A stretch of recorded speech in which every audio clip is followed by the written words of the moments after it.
Well, we are in our second week in the series called Like No Other, the Life of Christ. And this week we're looking at a birth like no other. It's out of Luke chapter 1, verses 26 through 35. This is usually a Christmas lesson, but as we're looking at the life of Christ, of course we have to look at his birth as well. As we get started, I have a trivia question for you, and you can share this with your class if you'd like. How many people have come into the world without sin? Okay, now I'm going to tell you the answer to that question later on. There's one aspect, of course, that makes the birth of Jesus unique, and that is he was conceived in and born to a virgin. And that's the point that I'm going to emphasize today. Of course, we know this is prophesied in Isaiah chapter 7, verse 14, which says, "Therefore the Lord himself will give you a sign. The virgin will conceive and give birth to a son, and will call him Emmanuel." The Hebrew word that's translated virgin can also mean just a young woman who may or may not have had sexual relations. And so some will use that as their proof to say that Mary was not necessarily a true virgin, that she could have just been a young woman. Well, there are some New Testament writings that actually hit that argument head on and disprove it. Matthew 1, verses 22 and 23 says, "All this took place to fulfill what the Lord had said through the prophet. The virgin will conceive and give birth to a son, and they will call him Emmanuel," which means God with us. So, of course, the New Testament written in Greek used a specific word, virgin, that meant one who had not had sexual relations. Also, a couple of verses down, we see something about Joseph. In verse 25, Matthew 1, verse 25 says, "But he," being Joseph, "did not consummate their marriage until she gave birth to a son, and they gave him the name Jesus." So right there it tells us that Joseph and Mary did not have sex until after Jesus was born. Also in our text, in verse 34, Mary says, "How can this be?" Mary asked the angel, "since I am a virgin." I'm going to introduce several of you to a new word today, and that word is Septuagint. The Septuagint was a document. It was the Old Testament that was translated from Hebrew into Greek. This happened around the years 300 to 200 BC. So this is before Jesus came to earth. This was before the New Testament.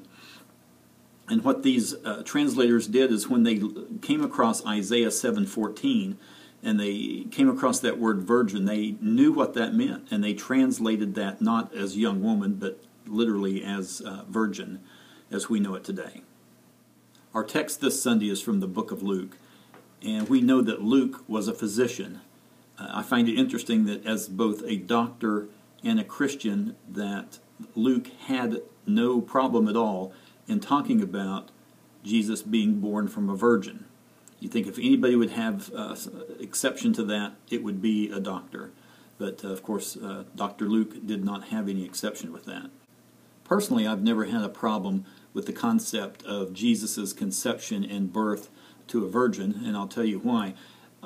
If I can believe that God created the universe from nothing, and if I can believe that God created the man Adam from the dust of the ground with no mother, I certainly find it easy to believe that Mary was a virgin when the physical body of Jesus was conceived. Kind of as a side note, let me explain a couple of terms that our Catholic friends use sometimes. And these terms may come up in class, or if not, you'll at least be a little more educated on these. The first of these terms is Immaculate Conception.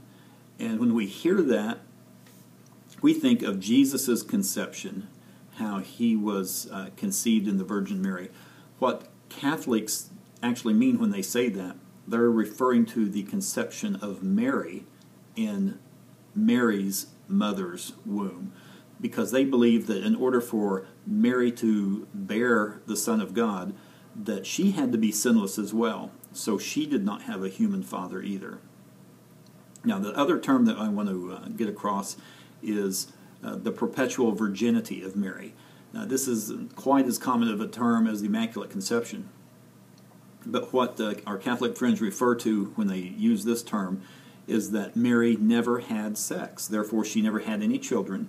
Now, I know we have scriptures that talk about Jesus' brothers and sisters, and so the way they explain that is that this was used more in a generic sense, and it could have referred to some of Joseph's children that he may have had from a previous marriage, or maybe his cousins or other close relatives. Also, Jesus, when he was born, was not birthed naturally. Let me read to you a portion of an online Catholic forum that I came across that explains their position a little bit, so forgive me as I read this to you, but I found this to be interesting.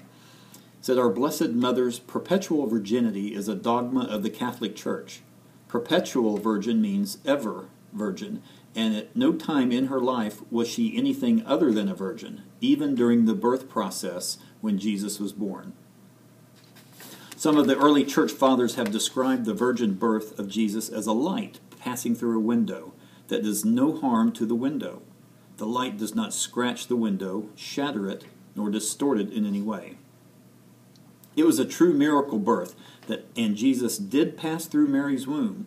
However, Jesus passing through Mary's womb did so without opening her womb, harming it in any way, and allowing her womb to be left intact, pure, untouched, and ever virgin." So I give that to you as just an FYI. If it doesn't come up in class, that's great. If not, maybe you've learned something from that. I'll just say that all of that is extra biblical speculation. So, to answer the trivia question I had earlier, how many people came into the world sinless? Well, we think of one. Of course, we think of Jesus, and that's why his birth and his entrance in the world was so spectacular. But there was also two others, Adam and Eve. They came into the world without sin as well. So, just a little trivia question for you. Next week, we'll be looking at Jesus and his power like no other. And we'll be looking at Mark chapter 4. So, stay warm and stay dry as the weather is starting to move in, and I hope to see you Sunday.